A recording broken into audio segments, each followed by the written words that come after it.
नमस्ते, हरिओम, good morning, सुप्रभात. मग सगळ्यांचं आपल्या या 149व्या रविवारच्या वेबिनारमध्ये तुम्हा सगळ्यांचं हार्दिक स्वागत आहे.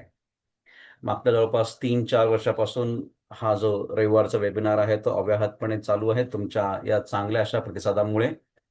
आणि म्हणूनच आम्ही प्रत्येक रविवारी प्रयत्न करत असतो काही ना काही वेगळं, काही ना काही नवीन काहीतरी घेऊन यावं. म्हणून आजचा जो विषय आहे, आजच्या म्हणजे या उन्हाळी सुट्ट्यांच्या निमित्ताने विशेष आपण मुलांसाठीच्या हे जे काही सिरीज किंवा मालिका चालू केलेली आहे, त्यातीलच आजचा एक विषय जो आहे, ते खास विषय आणि खास आपण एका तज्ञ व्यक्तींना आपण आज आमंत्रित केलेला आहे. तर जो आजचा जो विषय आहे, तो म्हणजेच मुलांची एकाग्रता आणि स्मरणशक्ती वाढवण्यासाठी योग. मुलांची एकाग्रता आणि स्मरणशक्ती वाढवण्यासाठी योग. आणि या विषयाला या विषयावर मार्गदर्शन करण्यासाठी आपल्याकडे तज्ज्ञ म्हणून जे आलेले आहेत, योगतज्ञ श्रीयुत संग्राम खामकर सर. तर संग्राम खामकर सर, तुमचं हार्दिक हार्दिक स्वागत करतो मी आजच्या आमच्या या रविवारच्या वेबिनारमध्ये. सरांची मी थोडक्यात ओळख करून देतो. तर सर जे थे एक सर्टिफाईड योग एक्सपर्ट आणि ते फाउंडर आहेत योग संघ वेलनेस. योग संघ वेलनेसचे ते फाउंडर आहेत. आणि त्यांची जी कोर एक्सपर्टी जी आहे ती स्पाइन, पेल्विक, ॲब्डोमेन आणि जॉईंट फोकस्ड योग, की जे बैठे काम करतात किंवा जे ऑफिसमध्ये बसून काम करतात किंवा IT इंडस्ट्रीमध्ये काम करणारी जी लोक आहेत, त्यामध्ये त्यांची एक्सपर्टी आहे. आणि महत्वाचं म्हणजे त्यांची जी काही आसनं जे ते करून घेतात, रिझल्ट ओरिएंटेड आसनं, आणि दॅट इज इंटिग्रेटिंग आपण जे म्हणतो शरीरशास्त्र, ह्युमन अॅनाटॉमी आणि फिजिओलॉजी, या दोन्हींच्या एकत्रीकरणाने ते घेतात. आणि आणखीन एक सरांची खासियत ते म्हणजेच कॉर्पोरेट वेलनेस. ते स्पेशालिस्ट आहेत in chair yoga, posture correction. आजकाल हे पोस्चर करेक्शन खूप महत्वाचं झालेलं आहे. सगळेजण बसून लॅपटॉपवर, कम्प्युटर बसून कामं करतात, सगळे असे पुढे झुकलेले आहेत. त्यामुळे सगळ्यांचं पोस्चर खूप बिघडलेलं आहे, उभारताना, बसताना. तर त्या पोस्चर करेक्शन देखील त्यांचा विशेष हातखंडा आहे. आणि ऑफकोर्स कामाच्या ठिकाणचा जो काही स्ट्रेस आहे, तो स्ट्रेस कमी करण्यामध्ये त्यांचा विशेष एक्सपर्टी आहे.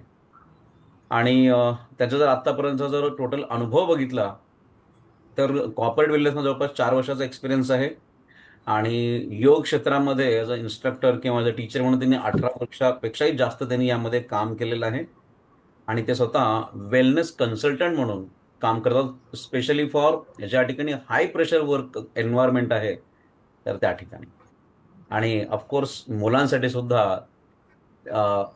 आणखीन विशेष म्हणजे काय, तर ते ग्रंथ आधारित जे प्राचीन ग्रंथ आहेत, त्या ग्रंथांचा अभ्यास तर खूप चांगला आहे. आणि त्या ग्रंथांवर आधारित सुद्धा ते खूप चांगली विवेचन करून त्याचा योगाची सांगड घालून लोकांच्या जीवनामध्ये चांगल्या पद्धतीने आपण म्हणतो ना ट्रान्सफॉर्मेशन आणण्याचं ते काम करतात. तर आता जास्त वेळ न घेता संग्राम सरांना विनंती करतो की त्यांनी आजच्या व्याख्यानाला सुरुवात करावी. हरिओम सर. हरिओम sir, thank you very much sir. आजच्या दिवशी, अक्षय तृतीयेच्या दिवशी हा चान्स दिला की काही सांगण्याचा, तर त्यासाठी तुमचे आभार आहेत. खरं तर ग्लोबल वॉर्मिंग, वॉर याच्यापेक्षाही पालकांना सगळ्यात मोठा प्रश्न म्हणजे माझा मुलगा अभ्यासाला बसत नाही आणि माझ्या मुलाने अभ्यास केला तर तो त्याच्या लक्षात राहत नाही. हा सगळ्यात ज्वलंत प्रश्न सगळ्या पालकांना, अगदी मी सुद्धा पालक या फेज मधनं गेलोय, तर आम्ही सुद्धा हा बघितलेला आहे.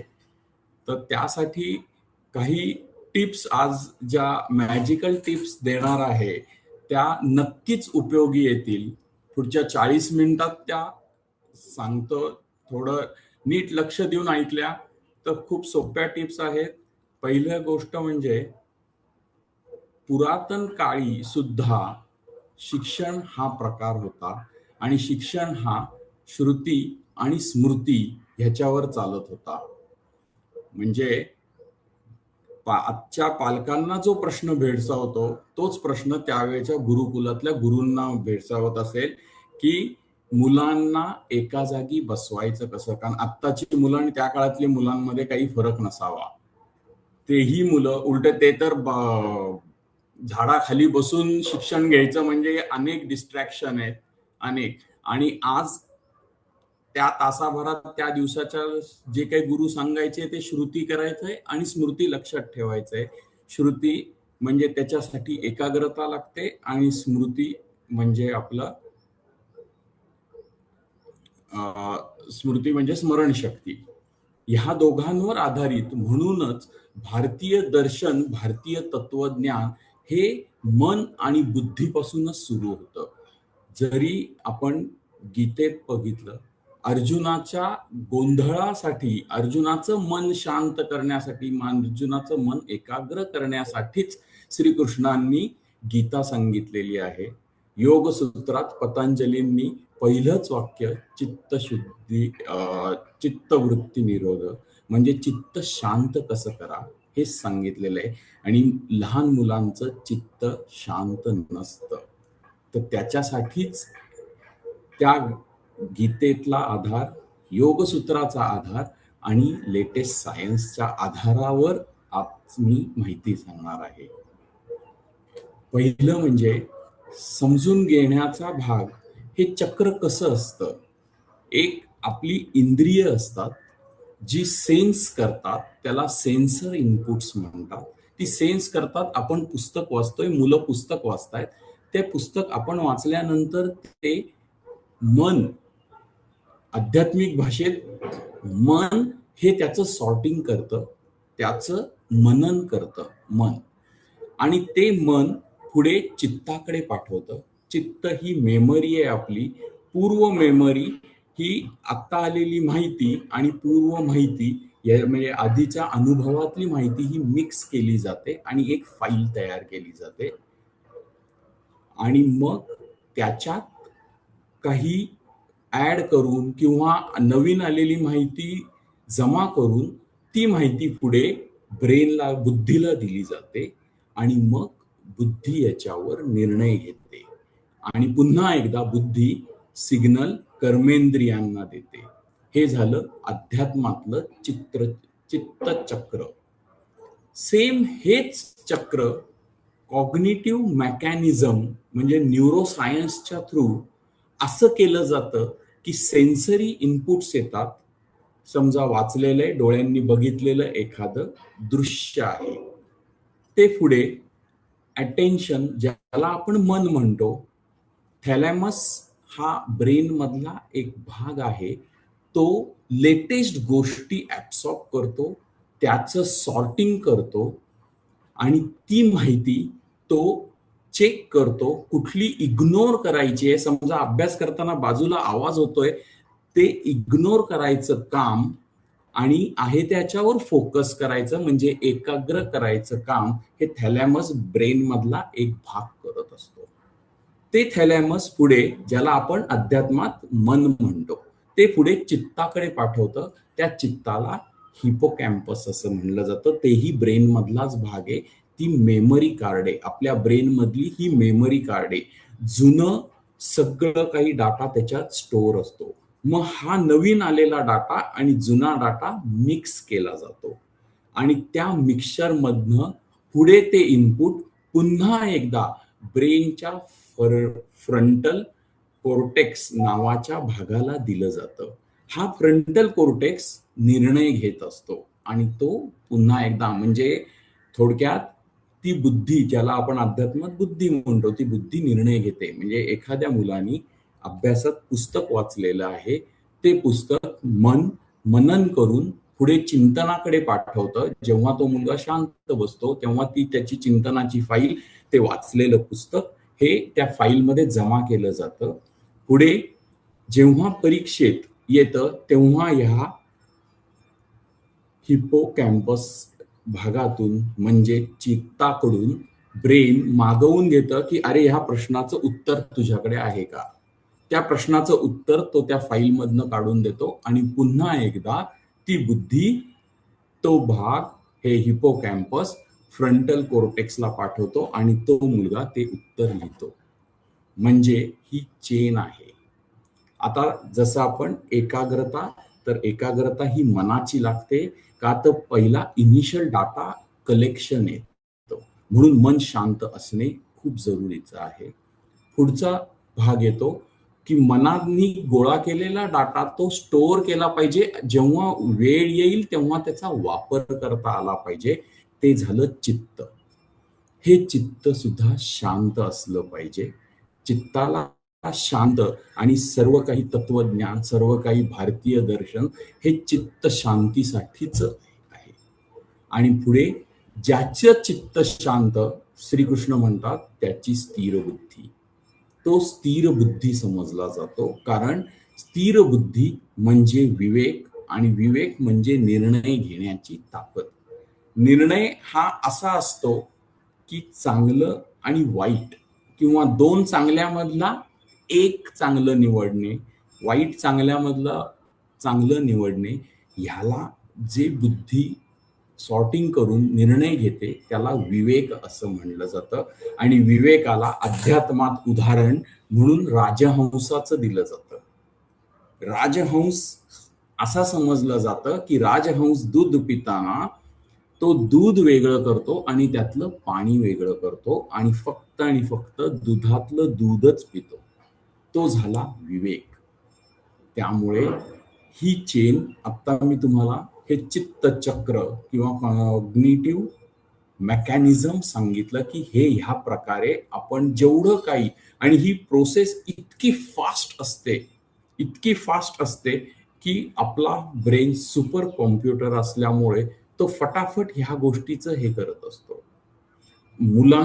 आता मुलांची गोष्ट बघायला गेली तर मुलांचं मन शांत नसतं असं म्हणलं जातं. आता मुलांचं पहिलं आपण इंद्रियांकडे वळू. पहिला सेन्स घेणं, सेन्सरी इनपुट्स, मुलं असो या मोठे असो, ह्यांच्या सेन्सरी इनपुट्स हे स्ट्रॉंग झाले पाहिजेत, सेन्स प्रॉपर झाला पाहिजे. पण ह्याला आता उपाय काय? त्याच्या आधी एक गोष्ट तुम्हाला सांगतो, कारण स्टोरी टेलिंग हा माझा छंद आहे, हा माझा आवड आहे, पॅशन आहे. आईन्स्टाईन एकदा लेक्चर द्यायला गेले. त्यांनी मोठ्या कॉलेजमध्ये, मोठी युनिव्हर्सिटी आहे, आणि तिथे त्यांनी मुलांना विचारलं की अरे तुम्ही किती अभ्यास, किती तास करता? प्रत्येक जण, कोणी 10 तास सांगत होतं, कोणी 12 तास सांगत होतं, कोणी 14 तास सांगत होतं. असे वेगवेगळे भरपूर तास सांगितले. संपूर्ण सगळं ऐकल्यानंतर आईन्स्टाईनने त्या समोरच्या मुलांना प्रश्न विचारला की तुम्ही चिंतन किती तास, किती वेळ करता? किती वेळ वाचलेलं पुस्तक बंद करून त्याच्यावर विचार करता? म्हणजे हे आईन्स्टाईननी त्यांनीच लिहिलेल्या हे आहे ही स्टोरी, की एकाही मुलांनी ते उत्तर दिलं नाही, कारण सगळे काही नुसता अभ्यास करतात, चिंतन करतच नाही, त्याच्यावर विचार करत नाही. आणि चिंतनाचं काय आउटपुट आहे ह्याचं सर्वोत्तम उदाहरण असतील तर आईन्स्टाईन. कारण आईन्स्टाईनना E=mc² हे काही अभ्यास करताना सुचलेलं सूत्र नाही. त्यांच्याच गोष्टीत सांगितलंय की ते पेटंट ऑफिस, स्वित्झर्लंडच्या पेटंट ऑफिसला काम करत असताना, काम जास्त नसायचं, हे खुर्ची मागं करून भिंतीला टेकून, खुर्चीचे 2 पाय वरती असायचे आणि ते डोकं शांत भिंतीला टेकवून विचार करत असायचे, चिंतन करत असायचे. अचानक त्यांना एक गोष्ट सुचली. खुर्चीचे 2 पाय जमिनीला टेकले आणि त्यांनी खिशातला पेन काढला आणि कागदावर एक इक्वेशन लिहिलं, जे जगप्रसिद्ध झालं. एनर्जीचं इक्वेशन, E=mc². सायंटिस्ट लोक हे नुसता अभ्यास करत नसतात, तर ते जास्तीत जास्त चिंतन करत असतात. तर ह्याही अजून एक छोटीशी गोष्ट ऐकायला आवडेल मला वाटतं. 2 लाकूड तोडे होते आणि त्यांच्यात स्पर्धा लागली की कोण किती लाकडं, आज किती झाडं तोडणार आहे, कोण किती झाडं तोडणार आहे, हे त्यांची स्पर्धा लागली आणि त्या स्पर्धेत सकाळी सूर्योदयापासून सूर्यास्तापर्यंत झाडं तोडायची आणि त्या सूर्यास्त झाला की ती झाडं मोजायची. एक जो पहिला होता तो सुरू झाला, न थांबता त्यांनी झाडं तोडणं सुरुवात केली. दुसरा जो होता तो प्रत्येक तासाला ब्रेक घेत होता आणि पुन्हा एकदा काम चालू करत होता. आता मला सांगा की जास्ती झाडं कोणी तोडली असेल? सरतेशेवटी सूर्यास्त झाल्यानंतर जेव्हा लाकडं मोजली गेली तेव्हा असं लक्षात आलं की जो मध्ये मध्ये ब्रेक घेत होता त्याची लाकडांची संख्या जास्त होती, ज्यांनी अविरत काम केलेल्या लाकूड तोड्यापेक्षा. मग पहिल्यावाल्या लाकूड तोड्याने ऑब्जेक्शन घेतलं की शक्यच नाही, मी 1 मिनिट सुद्धा न थांबता लाकडं तोडली, हा प्रत्येक तासाला ब्रेक घेत होता, मग हे कसं शक्य आहे? दुसऱ्या लाकूड तोड्याने त्याचा असं उत्तर दिलं की प्रत्येक तासाला ब्रेक घेऊन मी माझ्या कुऱ्हाडीला धार लावत होतो आणि त्या धार लावण्याबरोबर मला शारीरिक रिलॅक्सेशन मिळत होतं आणि त्यामुळे पुढच्या तासाला मी जास्तीत जास्त एनर्जीनी आणि जास्त धारेनी ती झाडं कापत होतो म्हणून. तर तो जो प्रत्येक तासाला थांबत होता तेच तर चिंतन आहे, तेच तर ब्रेनला धार लावणं आहे. त्यामुळे मनन झालं आणि नुसतं लाकूड तोडणे म्हणजे मनन झालं, पण प्रत्येक ह्याला ब्रेक घेऊन त्याच्यावर विचार करणे, कुऱ्हाडीला धार लावणे म्हणजे चिंतन झालं. हे आता मी तुम्हाला 2 डिफरन्स सांगितले, मनन काय आहे आणि चिंतन काय आहे. मनन मनाची एकाग्रता पाहिजे आणि चिंतनामुळे आपली डाटा कलेक्शन कपॅसिटी वाढते. आपल्याला भरपूर काही स्टोअर करून ठेवता येतं, बुद्धीला त्या फाईल्स तयार करण्याची वेळ मिळते.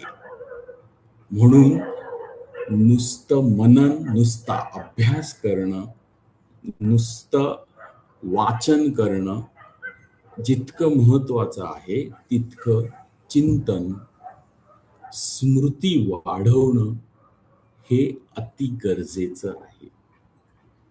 मग त्याच्यासाठी पतंजलींनी योग सूत्रात काय उपाय दिलेले, काय सांगितलंय, किंवा गीतेच्या दुसऱ्या जो संख्या योग म्हणला जातो, जो गीतेचा सार म्हणला जातो, दुसऱ्या अध्यायात सुद्धा सांगितलेलं आहे.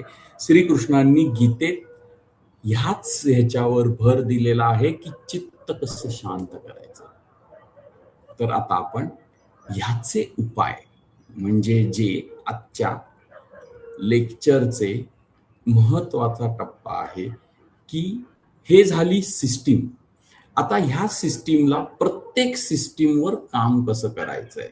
पहिलं आहे इंद्रिय, जे सेन्स करणारे, जे ज्ञान घेणारे, डोळे, कान, नाक, वासन, चव, ह्या स्पर्श, ह्याचा सगळ्याचं ज्ञान घेणे. लहान मुलांना लहानपणापासून ज्ञान घेण्याची प्रचंड नॅचरली सवय असते. प्रत्येक गोष्टीला हात लावणे, प्रत्येक गोष्ट बघणे, प्रत्येक गोष्ट चाटून बघणे, ही त्यांना नॅचरली ती सवय असते. कारण त्यांना त्यांची मेमरी कार्ड भरायचं असतं, त्यांना अनुभव हा स्टोअर करून ठेवायचा असतो. तर त्यामुळं इंद्रिय जर 100% कपॅसिटीने काम करत राहिली, त्याच्यासाठी योगासनं सांगितलेली आहेत. डाटा कलेक्शन आहे, तर तुमचे हात, कर्मेंद्रिय, हात पाय, ज्ञानेंद्रिय, डोळे, नाक, कान, हे सुद्धा 100% कपॅसिटीने काम केले पाहिजेत. म्हणून त्याच्यासाठी योगासनं सांगितलेली आहेत, कारण आपण तिथे ते पोश्चर होल्ड करतो. त्या पोश्चर होल्ड करण्याने ते पोश्चर समोरचे सरांना बघून आपण पोश्चर करतो. ह्याला ब्रेनला काम करावं लागतं. तशा सिग्नल्स पोचवावे लागतात, तसे हाताला सिग्नल्स पोचवावे लागतात, पायाला सिग्नल्स, की तुला हे त्यांच्यासारखं पोश्चर असं असं करायचंय. म्हणून योगासनं करायची, व्यायाम करायचा. कारण व्यायामाने सुद्धा इंद्रियांना एक्सरसाइज मिळतो, पण योगासनामध्ये आपण पोश्चर करेक्शनसाठी ब्रेनला कामाला लावत असतो. किंवा कुठलंही बॅडमिंटन खेळा, टेनिस खेळा, याही मध्ये आपण बॉल मारण्यासाठी ब्रेनकडनं योग्य असे सिग्नल्स पोचतात, की असा पाय टाकायचा आहे, असा हात ह्या अँगलला ठेवायचा आहे. ह्याच्यासाठी योगासन आणि व्यायाम हा नियमित केला पाहिजे. मुलांना दिवसातनं 1-2 तास चांगला व्यायाम म्हणजे शारीरिक व्यायाम दिला पाहिजे. बॅडमिंटन, आता मुलं योगासनं करतीलच असं नाहीये. 8 वर्षानंतर मुलांनी योगासनं चालू केली तर फारच उत्तम आहे. कमीत कमी 12-13 वर्षात थोडं अजून समजलं जातं, तेव्हा सुद्धा योगा सुरू केला तर त्यांना भविष्यात फायदा होईल. त्यांचं चित्त, मन हे शांत होण्यासाठी योगा अत्यंत उत्तम आहे. जसं मी आता सांगितलं की पोश्चरसाठी इंद्रियांना प्रॉपर सिग्नल देण्याची सवय ब्रेनला लागते. म्हणून प्रत्येक खेळाडू जगातले हे योगा करतात. कारण प्रत्येक आपल्या बोटाच्या टिप पर्यंत सिग्नल पोहोचवण्याचं काम ब्रेन करत असतो आणि त्या ब्रेनला प्रॉपर जर ट्रेनिंग असेल तर ते प्रॉपर होत असतं. तर हे झालं इंद्रियांसाठी उपाय. तर पहिला आहे योगा. आपण योगा म्हणू, एक्सरसाइज म्हणू. सूक्ष्म व्यायाम असतात, ते मायक्रो मसल्स साठीचे असतात. बॅलन्सिंग आसनं करायची असतात. बॅलन्सिंग आसनांमध्ये एक असतं, जेव्हा आपण बॅलन्सिंग आसन करतो तेव्हा मोठे मसल स्टॉप होतात आणि छोट्या छोट्या मायक्रो मसल्सना तुमचं पोश्चर करेक्शनसाठी काम करावं लागतं. ब्रेनकडनं त्यांना सिग्नल पोचवावा लागतो. जर तुम्ही योगाचे बॅलन्सिंग आसन केले नाहीत तर तुमच्या मायक्रो मसलला ट्रेनिंग मिळू शकत नाही. आणि मायक्रो मसलला जर प्रॉपर सिग्नलचं ट्रेनिंग नाही मिळालं तर बॅडमिंटन खेळताना, टेनिस खेळताना किंवा टेकडी चढताना तुमचा पाय चुकीचा पडतो आणि तुमचे लिगामेंट टिअर होणं, तुमचा पाय मुरगळणं, हे ते कारण ते आहे की मायक्रो मसलला सिग्नल घ्यायची सवयच नसते. म्हणून पहिलं झालं आपल्या ह्या चित्त चक्रातलं, कॉग्निटिव्ह मेकॅनिझम मधलं पहिलं झालं इंद्रियांसाठी काय करायचं ते मी तुम्हाला सांगितलं. पुढचा टप्पा आहे मन. मन जे मनन करणार आहे. डोळ्यांनी पुस्तक वाचलंय, आता तो डाटा कलेक्ट करायचा आहे, तो डाटा पुढे न्यायचा आहे आपल्याला. तर ब्रेनच्या थॅलॅमस भागाकडे ते पोचवायचंय. ब्रेनचा थॅलॅमस भाग हा त्या वाचनातलं, त्या वाचलेल्या वाक्यातलं महत्वाचं काय आहे तेवढं कॅच करतो. अख्खं वाक्यातलं, त्या पानातलं महत्वाचं काय आहे तो सार उचलायचं काम हा मन करत असतं. ती कोणती माहिती महत्वाची आहे, कोणती माहिती महत्वाची नाही, ह्याचं फिल्टरेशनचं काम मन करतं. म्हणून मनन हे जरुरीच आहे. पुस्तकात आपण वाचतोय, मुलं पुस्तकात वाचतायत, पण लक्ष त्यांचं बाहेर येणाऱ्या आवाजाकडे. त्याच्यासाठी त्यांचं चित्त एकाग्रता वाढवली पाहिजे. मग ही एकाग्रता कशी वाढवायची? आयुर्वेदाच्या दृष्टीने असं सांगितलं जातं, मनाला चले वाते चलचित्तम. थोडक्यात मनाला एका ज्योतीची उपमा दिलेली आहे. जोपर्यंत वारा चालू आहे तोपर्यंत ती ज्योत स्थिर राहू शकत नाही, ती हलणार आहे. म्हणजे वाऱ्याची गरज आहे ज्योत जळण्यासाठी, पण इतकी पण गरज नाही की तिला स्थिर न राहू शकते. म्हणून आपण ज्योतीच्या बाजूनी हात धरतो, वारा पूर्ण तोडत नाही, तर वाहणारा वारा बंद करतो. तर तसंच आपल्याला मन एकाग्र करण्यासाठी, शांत करण्यासाठी वात, आयुर्वेदाच्या दृष्टीने वात हे अत्यंत महत्वाचा प्रकार आहे. शरीरात 5 वायू असतात. शरीरातले 5 वायूंचा बॅलन्स असेल तरच तुमचं मन शांत असतं. म्हणजे त्याच्यासाठी तुमचा आहार प्रॉपर पाहिजे, सात्विक तुमचा आहार पाहिजे. हायपर ऍक्टिव्ह जी मुलं असतात ते हायपर ऍक्टिव्ह का होतात? तर त्याचं कारण की जंक फूड आहे, मोबाईल आहे आणि अनेक गोष्टींची, सर्वात महत्वाचं अपुरी झोप. ह्यामुळे शरीरातलं आयुर्वेदाप्रमाणे किंवा शरीरशास्त्राप्रमाणे शरीराचं डायजेस्टिव्ह सिस्टीम डिस्टर्ब होते. आयुर्वेद त्याला म्हणतं वाताचा इम्बॅलन्स होतो आणि हे वात इम्बॅलन्स झाले तर त्याचा परिणाम हा तुमच्या मनावर होत असतो. म्हणून लहान मुलांची मन ही चंचल असतात. मनाला जास्तीत जास्त, त्यामुळे ते हायपर ऍक्टिव्ह होतात आणि हायपर ऍक्टिव्ह म्हणजे अनेक ऍक्टिव्हिटी एकाच वेळी करण्याचं बघत असतात आणि अनेक सिग्नल जेव्हा या थॅलॅमस ब्रेनच्या भागाकडे येतं तेव्हा हा थॅलॅमस मधनं एक केमिकल तयार होतं आणि ते चित्ताला बायपास करून डायरेक्ट ब्रेनला सिग्नल दिला जातो आणि ब्रेन पुन्हा एकदा कर्मेंद्रियांना ऍक्टिव्ह करतं, सिग्नल पोचवतं, मधलं चित्त पूर्ण बाजूला. म्हणून मुलं हायपर ऍक्टिव्ह मुलं अशी उड्या मारत असतात, हात हलवत असतात, इकडे बघत असतात, तिकडे बघत असतात, त्यांचं मन शांतच नसतं. त्याचं कारण आयुर्वेद सांगतं किंवा योगाशास्त्र सांगतं की त्यांच्या वायू इम्बॅलन्स आहे. म्हणजे हे महत्वाची गोष्ट लक्षात ठेवा की मन हे ज्योतीसारखं आहे. त्यामुळं वायूचा बॅलन्स ठेवण्यासाठी तुम्हाला सर्वात महत्वाचा आहार हा मुलांच्या आहाराकडे पूर्ण लक्ष दिलं पाहिजे. म्हणून आयुर्वेद सांगतं की तूप खा. डायजेस्टिव्ह सिस्टीम ज्याची प्रॉपर आहे त्याचं मन शांत.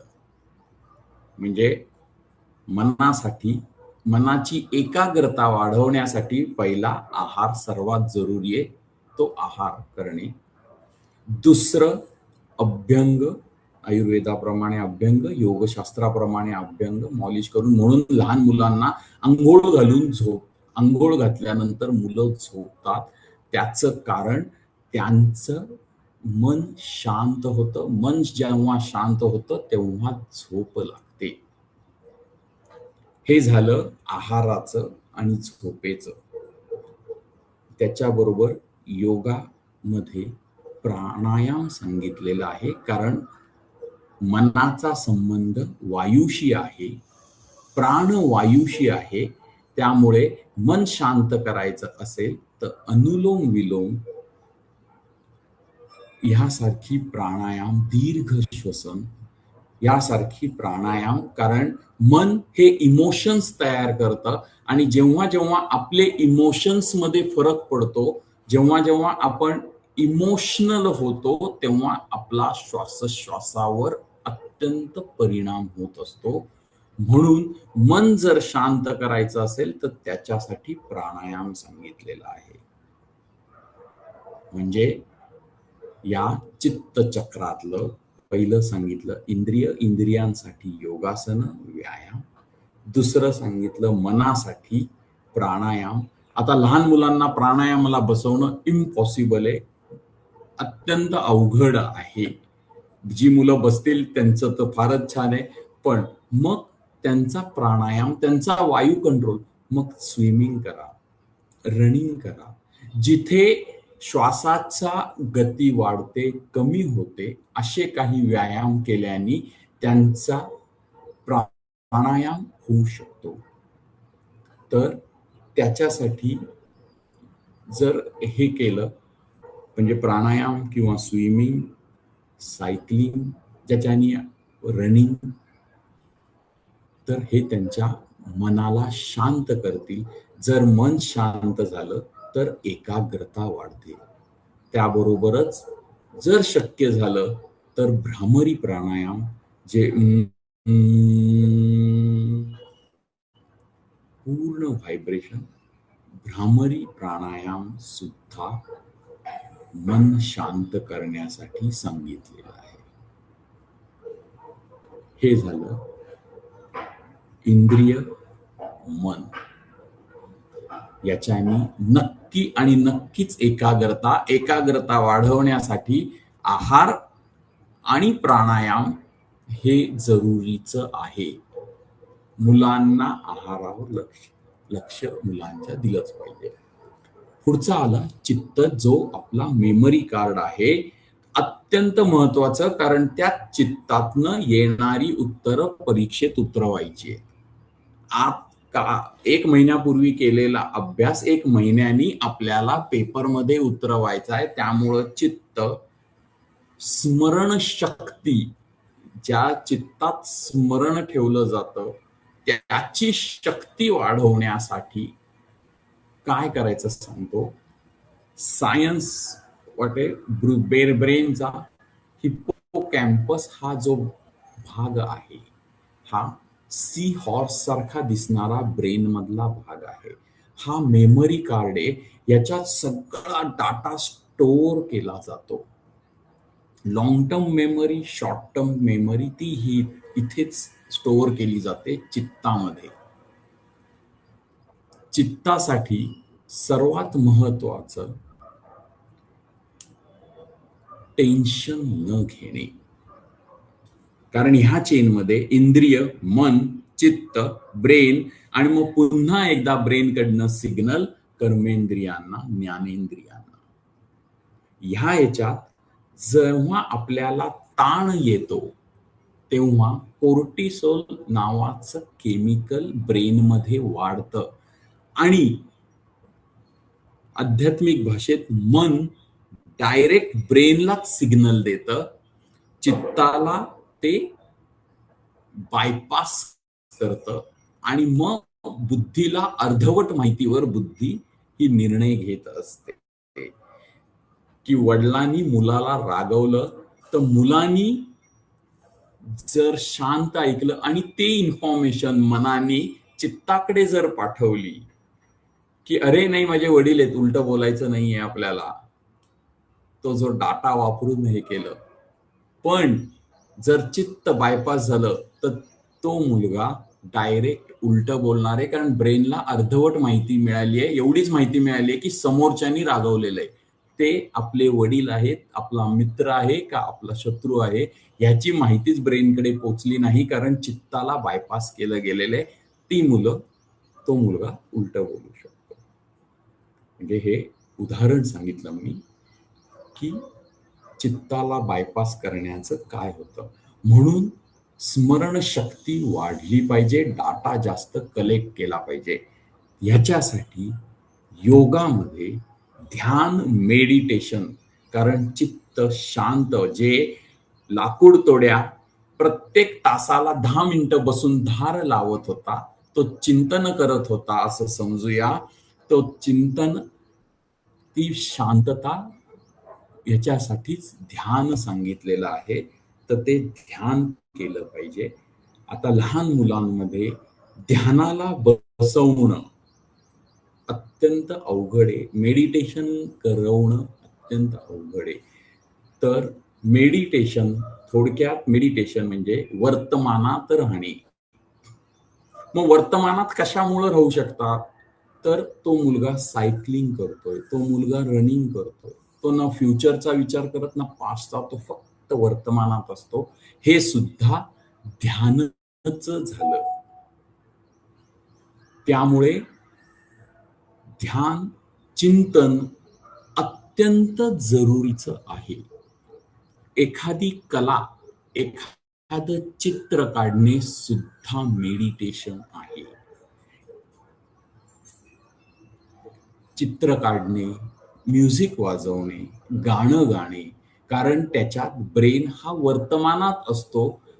कुठलेही सिग्नल्स नसतात, त्यामुळे चित्ताला वेळ मिळतो चित्त शांत होऊन कलेक्ट केलेला डाटाच्या फाईल तयार करून प्रत्येक त्या त्या कप्प्यात चित्त ठेवू शकतं.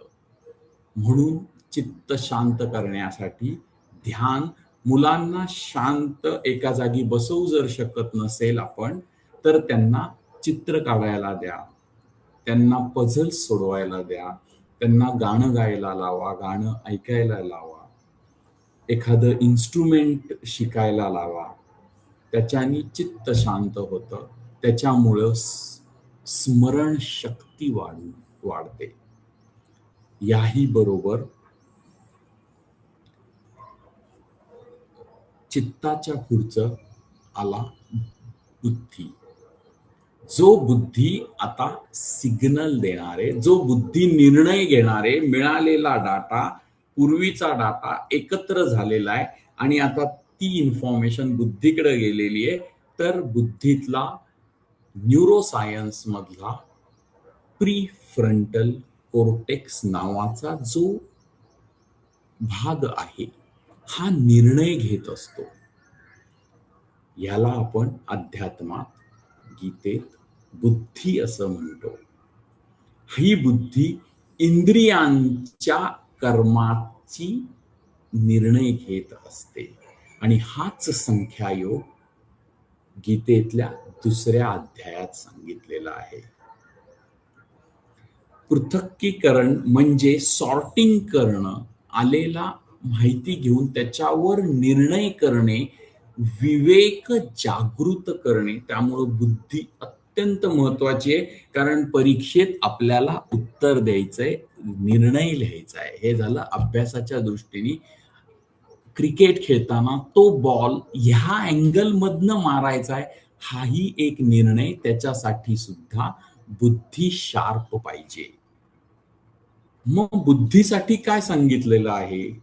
तर बुद्धीसाठी पुन्हा एकदा सात्विक आहार, डायजेस्टिव्ह सिस्टीम तुमची जर प्रॉपर असेल तर तुम्हाला प्रॉपर झोप लागते. आणि जर तुम्ही 8 तास झोप घेतली तर नक्कीच बुद्धीला शांतता प्राप्त होते, बुद्धी शार्प होते. म्हणून मुलांना बुद्धी जास्तीत जास्त मुलांना कमीत कमी वयाच्या 14व्या वर्षापर्यंत 8 ते 9 तास झोपण्याची सवय पाहिजे. मुलं जर 8 ते 9 तास झोपली तर त्यांचं चित्त शांत होतं, त्यांची स्मरणशक्ती वाढते आणि बुद्धी शार्प होते. म्हणून त्यांच्या झोपेवर जास्त लक्ष दिलं पाहिजे. त्यांना बौद्धिक खेळ दिले पाहिजे, ज्याच्याने बुद्धीला मसाज होतो. चेस सारखे, जिथं विचार करायचा आहे, निर्णय घ्यायचे खेळ. अगदी टेनिस, बॅडमिंटन सुद्धा निर्णय घेण्याचेच खेळ आहेत, कारण समोर विविध अँगल मधनं आलेलं शटल, विविध अँगल मधनं आलेला बॉल मारायचा आहे, फार झटक्यात निर्णय घ्यायचा आहे. तर ते बुद्धीला मसाज आहे. म्हणून मुलांना खेळ लावले पाहिजे, मुलांना खेळायला दिलं पाहिजे, मुलांना खेळायला सांगितलं पाहिजे. तर फार सोपे उपाय आहेत, अत्यंत सोपे उपाय आहेत. गीतेत श्रीकृष्ण अर्जुनाला म्हणतात, तपस्विभ्यो धिको योगी, ज्ञानभ्योपी मतोधिका, कर्मभ्यश्चाधिको योगी, तस्मात योगी भव अर्जुना. म्हणजे तपस्वी, ज्ञानी आणि कर्मी ह्यांपेक्षाही श्रेष्ठ योग आहे. आणि त्यामुळं अर्जुना तू योगी हो. कारण तुमचं इंद्रिय जर सक्रिय करायची असतील तर तुम्हाला योगासनं केली पाहिजे. तुम्हाला मन शांत करायचं असेल तर तुम्हाला प्राणायाम केलाच पाहिजे. मुलांना ब्रीदिंग एक्सरसाइज करेल असे खेळ लावलेच पाहिजे. पुढचं आलं चित्त शांत करण्यासाठी मुलांना सात्विक आहार आणि जास्तीत जास्त झोप दिली पाहिजे. त्यांचं चित्त शांत केलं पाहिजे. म्हणजे त्यांच्याकडे डाटा जास्तीत जास्त जमा होऊ शकतो. गाणी, हॉबीज त्यांनी मी गाणं गाणे, कोणाला सायकलिंग आवडत असेल सायकलिंग करणे, ह्यासारख्या कलेच्या गोष्टी केल्या पाहिजे. त्याच्यामुळे चित्त शांत होतं, बुद्धी शार्प होते. शेवटचा टप्पा होता बुद्धी. बुद्धीसाठी तुम्हाला चांगली झोप घेणे, चांगले निर्णय घ्यायला लागणारे खेळ खेळणे, ह्या गोष्टी मुलांसाठी केल्या पाहिजे. तर मला असं वाटतं की तुम्हीच तुमच्या मुलांना जास्तीत जास्त चांगले जाणू शकता. ह्या चार ह्या चित्तचक्रातले चार पैकी तुमच्या मुलाचं कुठे विकनेस आहे हे पालकांशिवाय कोणीही जगातलं जाणू शकत नाही.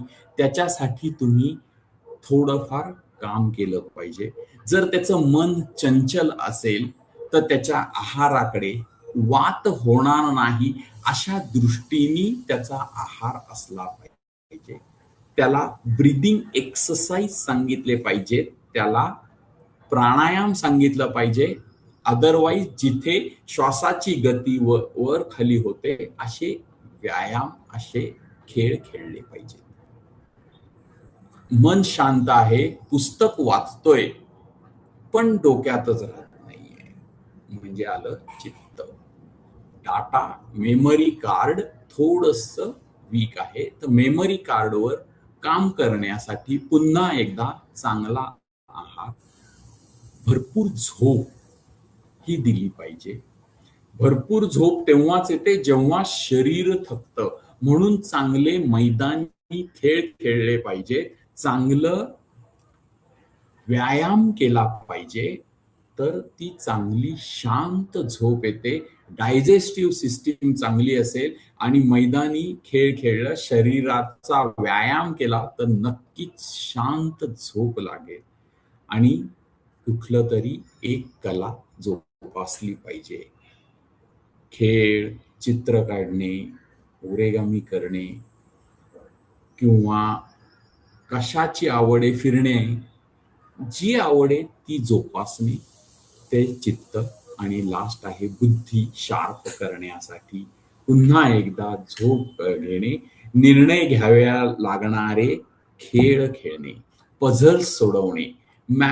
जर मॅथ्सची आवड असेल तर ते गणित सोडवणे छोटी छोटी, हे केलं तर नक्कीच मुलं. आणि ह्या चार पैकी आपला मुलगा कुठे कमी आहे त्याला तिथे तुम्ही श्रीकृष्णासारखी मदत करा आणि तुमच्या लाडक्या अर्जुनाला ह्या चक्रातून बाहेर काढण्याचा प्रयत्न करा. ह्या युद्धासाठी, पुढच्या जीवनाच्या मोठ्या आव्हानासाठी तयार करा. आज अक्षय तृतीया आहे, तर जे सांगितलंय ते असंच लक्षात ठेवा आणि आपला मुलगा बुद्धिमान अक्षय होईल ह्याच्यासाठी, मुलासाठी त्याचे तुम्ही श्रीकृष्ण व्हा. Thank you so much sir. खूप छान सर. अतिशय, म्हणजे मला तरी असं वाटत होतं की जसं की आपण ते निरूपण ऐकतो त्या तशीच ओघवती भाषा, तो भाव, आणि त्याच्या म्हणजे श्रीमद भगवद्गीतेच्या पार्श्वभूमीवर आणि योगिक ज्ञानाच्या आधारे पण प्रॅक्टिकल आणि लॉजिकल पद्धतीने तुम्ही ज्या आजच्या गोष्टी ज्या समजावून सांगितलेल्या आहात, आय होप आमच्या या प्रत्येक श्रोत्याच्या अगदी मनापर्यंत, हे म्हणतो ना, आता दोन गोष्टी म्हणजे हेड आणि हार्ट, आम्ही त्याला 3H म्हणतो. हेड हार्ट अशा दोन गोष्टीपर्यंत गेलेत आणि तिसरं एच राहिलेलं ते म्हणजे हँड्स. म्हणजे आता प्रत्यक्षात आणायची जबाबदारी आता प्रत्येकाची आहे. ओके, तर कोणाचे काही प्रश्न असतील तर आपण काही प्रश्न घेऊया. आमच्या श्रोत्यांना विचारतो. येस, पल्लवी ताई बोला. हरिओम सर. हरिओम हरिओम. खूप छान संग्राम सरांनी आज म्हणजे सांगितलं की मुलांची एकाग्रता आणि स्मरणशक्ती वाढवण्यासाठी जे काही हे उपाय दिलेत, तर ते सगळेच आपले श्रोते जे आहेत ते नक्कीच त्याचा विचार करतील. तर मला फक्त जस्ट सांगावंसं वाटतं की संग्राम सर माझे खूप चांगले योगा कलीग आणि मित्र आहेत. आणि मी त्यांना रिक्वेस्ट केलं होतं की तुम्ही काहीतरी एक हे घ्या मुलांच्या ह्याच्यावर, आणि प्रभू सरांनी अ, त्याच्यावर हे करून त्यांना रिक्वेस्ट पाठवली. तर तुम्हा दोघांचे खूप खूप आभार. आणि एक सांगावंसं वाटतं की आज अक्षय तृतीया आहे आणि तिथीप्रमाणे संग्राम सरांचा आज वाढदिवस असतो. ओ तर हो खूप हो छान हो. क्या म्हणजे बात है. दिवस आहे, बसव जयंती आहे आज. अ, तर खूप म्हणजे सरांना मी संग्राम सरांना वाढदिवसाच्या शुभेच्छा देते आणि धन्यवाद सर. धन्यवाद. थँक्यू. वा वा वा संग्राम वा. सर, वाढदिवसाच्या हार्दिक शुभेच्छा. Thank you sir. अरे खूपच छान दिलं तुम्ही आजचं स्पीच. हो जबरदस्त. आवडलं हो. आवडलं. आवडलं धन्यवाद. हेच चांगलं आहे. धन्यवाद. सरांचं रामायण गीता ह्याच्यावरही खूप छान म्हणजे अभ्यास आहे. पुढे कधीतरी जर मिळाली संधी तर कर्मयोगा, भक्तियोगा ह्याच्यावरही आपण एखादं असं छान एक हे घेऊ येस येस. शकतो. आम्हाला दर खूप आठवड्याला छान ऐकायला सांगितलं. आवडेल. दर आठवड्याला ऐकायला आवडेल. नक्की नक्की. नक्कीच. धन्यवाद पल्लवी ताई, की तुम्ही जे काय म्हणता, चांगला योग आपण म्हणतो ना, दुग्ध शर्करा योग हा असा जुळून आलेला आहे. अक्षय तृतीया आणि आजचा विषय आणि सरांचा वाढदिवस. आणि खूप छान आणि आज मी तुम्हाला. आज चिरंजीवी भगवान परशुरामाचा पण वाढदिवस आहे. हो बरोबर, आणि म्हणजे म्हणून बसव तो जयंती सुद्धा अक्षय आहे आहे. आज. बसव जयंती सुद्धा आहे आज. येस. हो, भरपूर चांगला योग आहे. आणि मला वाटतं आजचं जे दिलेलं त्यांनी ज्ञान आहे आपल्या श्रोत्यांच्या मनात आणि बुद्धीमध्ये हे अक्षय राहो, असंच येस. मला वाटतं. ओके, खूप खूप धन्यवाद पल्लवीताई तुमचे, की तुम्ही आम्हाला हो. संग्राम सरांची ओळख करून दिली आणि संग्राम सरांनी अतिशय उत्तम पद्धतीने आजचं जे व्याख्यान आहे, व्याख्यान तसं म्हणता येणार नाही मला, पण ऍक्च्युली मार्गदर्शनच मी म्हणेन त्यांना. मी मार्गदर्शन केलं. येस, खूप छान. खूप खूप धन्यवाद पल्लवीताई तुमचे. Yes. Okay, Sanjay sir. Yes, बोला सर. हरिओम संजय सर. माईक ऑन करायला. माईक ऑन करायला पाहिजे. येस. Mic on. हॅलो. हा, ठीक आहे. Thank you sir. हा हा. नमस्कार नमस्कार सर.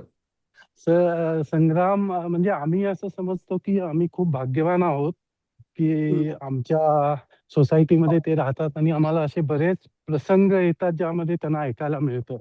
हो. आज आज त्यांनी जे हे केलं म्हणजे मुलांच्या विषयी मला वाटतं त्यांची तर तुम्ही प्रभू सर तुम्ही जसं म्हणाला त्यांची एक स्ट्रेंथ आहे की प्रत्येक ह्याच्यामध्ये योगाला अॅनाटॉमीशी कनेक्ट करून कसं त्याचं इम्पॉर्टन्स आहे. म्हणजे कॉर्पोरेट वर्ल्ड असू दे, कोणी उच्च शिक्षित असू दे वगैरे, त्यांना ते कनेक्शन ते इतकं छान करतात. तर एकदम असं ते मनात रुतून बसतं ते जे सांगतात ते. दुसरी एक त्यांची स्ट्रेंथ ही आहे की ते आपलं जे एपिक्स आहेत, महाभारत असू दे, रामायण असू दे, ते कसं करतात. म्हणजे त्यांच्याकडून जसं पल्लवी म्हणाली, महाभारत, रामायण वगैरे या गोष्टी न म्हणता त्यातलं जे तत्वज्ञान वगैरे आहे ते ऐकायला खूप छान वाटतं. आणि तिसरं हे आहे की प्रत्येक गोष्ट ते पटवताना गोष्टी खूप छान सांगतात.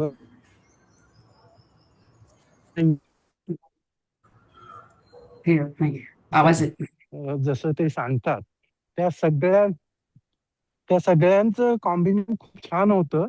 आणि मला पण खूप छान वाटलं की हे आम्हाला ऐकायला मिळालं. अजून असेच त्यांचे प्रोग्राम करून जर ऐकायला मिळाले तर खूप छान वाटेल. धन्यवाद Sangram sir again, and wish you thank you. Many happy returns of the day. Stay blessed always. आणि मला वेगवेगळे दर्शन करा. Thank you. धन्यवाद धन्यवाद संजय सर, खूप खूप धन्यवाद तुमच्या या अभिप्रायाबद्दल आणि सूचनेबद्दल सुद्धा. आत्ताच माझ्या डोक्यात हा एक विचार आलेला आहे की बघूया आपण किती प्रत्यक्षात कसं उतरवता येईल ते, की सरांचं याच विषयावर रामायण आणि भगवद्गीतेच्या पार्श्वभूमीवर मुलांसाठीच, कारण आजकाल जे काही स्टोरीज सांगितल्या जातात किंवा लहान मुलांना जेवताना वगैरे ते टीव्हीवरती कार्टून किंवा विदेशी काही स्टोरीज त्यांना ऐकवल्या जातात. पुस्तकं म्हणून त्यांना काही विदेशी स्टोरीजची पुस्तकं आणून दिली जातात वाचायला म्हणून. तर त्याऐवजी याच रामायण आणि महाभारत आणि श्रीमद भगवद्गीता ऑफकोर्स, तर यांच्या अनुषंगाने आपल्याला अशी एखादी सिरीज जर आपल्याला ठेवता आली सरांच्या माध्यमातून, ओके, एक पर्टिक्युलर असं हम्म, कॉम्पिटेटिव्ह असं दृष्टिकोन ठेवून, तर नक्कीच संग्राम सर आणि आम्ही याच्यावरती विचार करू आणि नक्कीच सगळ्यांसाठी, सगळ्या मुलांकरिता खास करून, कारण आज खूप गरज निर्माण झालेली आहे. बाहेर गोंधळ किंवा विचारांची गर्दी, कन्फ्युजन मुलांमध्ये खूप वाढलेलं आहे. त्यासाठी त्यांना या पद्धतीने असं सरांनी सायंटिफिकरित्या किंवा न्यूरो सायन्सचा जो संदर्भ घेऊन त्यांनी आज सांगितलं, श्रीमद भगवद्गीता सांगितलं, अॅनाटॉमी सांगितलं, त्यानंतर योगिक सायन्स सांगितलं, या सगळ्यांचं बेस्ट कॉम्बिनेशन करून ज्यांनी आज सांगण्याचा आणि आपल्या अगदी बुद्धीमध्ये, मनामध्ये तो विचार करण्याचा प्रयत्न केला. आता ते कुठेतरी बीज रोवलेलं आहे, तर आता त्या बीजापासून ते फळापर्यंत आपल्याला थोडंसं कंटिन्युअस त्याला असं खत पाणी घालून फळापर्यंत घेऊन जायचं आहे. तर नक्कीच आम्ही यावरती विचार करूया. सर, आणि दुसरं एक मला असं सांगायचं होतं की आज तुम्ही पाहिलं तर त्यांनी एक खूप छान हे केलं. आपल्याला माहिती आहे मुलं वगैरे, तरुण मुलं किंवा शाळेतली मुलं वगैरे योगा वगैरे करायला इतके उत्साही किंवा उत्सुक नसतात. पण त्यांनी जे हे दिलं, उदाहरण दिलं की anything related to raising your heart level, cardio वगैरे असे ते ऍक्टिव्हिटीज, तर बरेच पालक काय करतात की योगा कर, योगा कर, योगा कर. यापेक्षा त्यांनी खूप प्रॅक्टिकल सोल्युशन दिलं आज. येस, योगाच करायला पाहिजे जर त्यांना इंटरेस्ट नसला, देन एकदा त्यांना त्याचं जाणवायला लागलं की श्वास वगैरे आपले हे करतात, म्हणजे रनिंग असू दे, जॉगिंग हे असू दे, स्विमिंग असू दे, ज्यामध्ये जेणेकरून those are also forms of yoga. तर हे जे आहे ना, हे प्रॅक्टिकल आस्पेक्ट वर येऊन, आणि ह्यामुळं म्हणजे त्यांच्या गोष्टी खूप लोकांना पटतात. नाहीतर काही काही कसे असतात की योगाशिवाय दुसरं काही नाही वगैरे असं म्हणायला लागलं. तर संग्राम सरांचं ते खूप छान आहे, म्हणजे मुलांना तरी पटवण्यासाठी हे खूपच चांगलं आहे की तू नाही योगा करायचं, ठीक आहे, रनिंग करू नये किंवा स्विमिंग करू नये. So I really like that. Yes, yes, अगदी दीज आर द अगदी. Things which will help spreading yoga. So thank you. Thank you sir, thank you. आणि म्हणूनच आपण साधारणपणे आजपासून 15 दिवसांनी, म्हणजे साधारणपणे 3 तारखेला आपला 150वा वेबिनार असेल. तर त्या 150वा वेबिनार या आपण ऑनलाईन न करता आम्ही असा विचार केलेला आहे की पुण्यामध्ये, म्हणजे पिंपरी चिंचवडमध्ये दुर्गा टेकडी नावाचा जो काही परिसर आहे, त्या दुर्गा टेकडीवरती मुलांना आणि त्यांच्या पालकांना घेऊन तिथेच हा 150वा वेबिनार तो साजरा करायचा आहे. तो असा एक निर्णय आम्ही घेतलेला आहे. तर त्याची तयारी आम्ही चालू केलेली आहे. तर तुम्हा सगळ्यांना, आज इथे जेवढे उपस्थित आहेत त्या प्रत्येकाला मी त्यासाठी निमंत्रण देतोय. आणि तुम्ही सुद्धा बाकीचे जे काही पालक आणि त्यांची मुलं आहेत त्यांना घेऊन नक्कीच त्या दुर्गा टेकडीला तुम्ही या. ऑफकोर्स सकाळी असणार, ते सकाळी 7 ते 9, तर 2 तासाचा तो कार्यक्रम असेल. धमाल, मज्जा, मस्ती, गाणी, खाणं पिणं सगळं त्या ठिकाणी आपण तिथं ऑर्गनाईज करणार आहोत. तर सगळ्यांनी आपल्या मुलांना घेऊन तिकडे यावे अशी प्रत्येकाला मी विनंती पण करतो. त्याच्याबद्दल डिटेल सूचना आपल्या ग्रुपवरती सगळ्यांना दिली जाईल. ओके, नक्की सर, नक्की. Yes, thank you. थँक्यू. Thank आणखी you. कोणाचे काही Thank you. प्रश्न असतील तर नक्कीच विचारू शकता. येस, कोणाचे काही प्रश्न आहेत? ओके, चालेल. तर संग्राम सर, खूप खूप तुमचे पुन्हा एकदा धन्यवाद. अतिशय ऍक्च्युली हा जो विषय आहे मुलांपेक्षा पालकांसाठी जास्त आवश्यक आहे असं मला वाटतं. ओके, कारण मुलं जे आहेत ते सांगितलेलं ऐकत नाहीत, तर पालक जे करतात ते ऐकतात. त्यामुळे पालकांनी या गोष्टी जर अंमलात आणल्या, योग आणि या सगळ्या आपल्या संस्कृतीच्या गोष्टी, तर आपोआप मुलं देखील त्यांना नक्कीच फॉलो करतीलच. म्हणजे म्हणूनच आपण मुलांच्या माध्यमातून पालकांचं प्रबोधन केलं तर आपोआप मुलं सुद्धा सुधारायला तयार होतील. म्हणूनच सांगितलं की मुलांचे तुम्ही श्रीकृष्ण व्हा, सारथी व्हा. येस. खूप खूप धन्यवाद सर. खूप छान वाटलं आणि ऑफकोर्स मजा पण आली खूप. खूप खूप धन्यवाद आणि भेटूया आपण 3 तारखेच्या आपल्या त्या ऑफलाईन वेबिनार. ओके. धन्यवाद. धन्यवाद प्रभू सर. हरिओम. धन्यवाद. हरिओम. हरि या.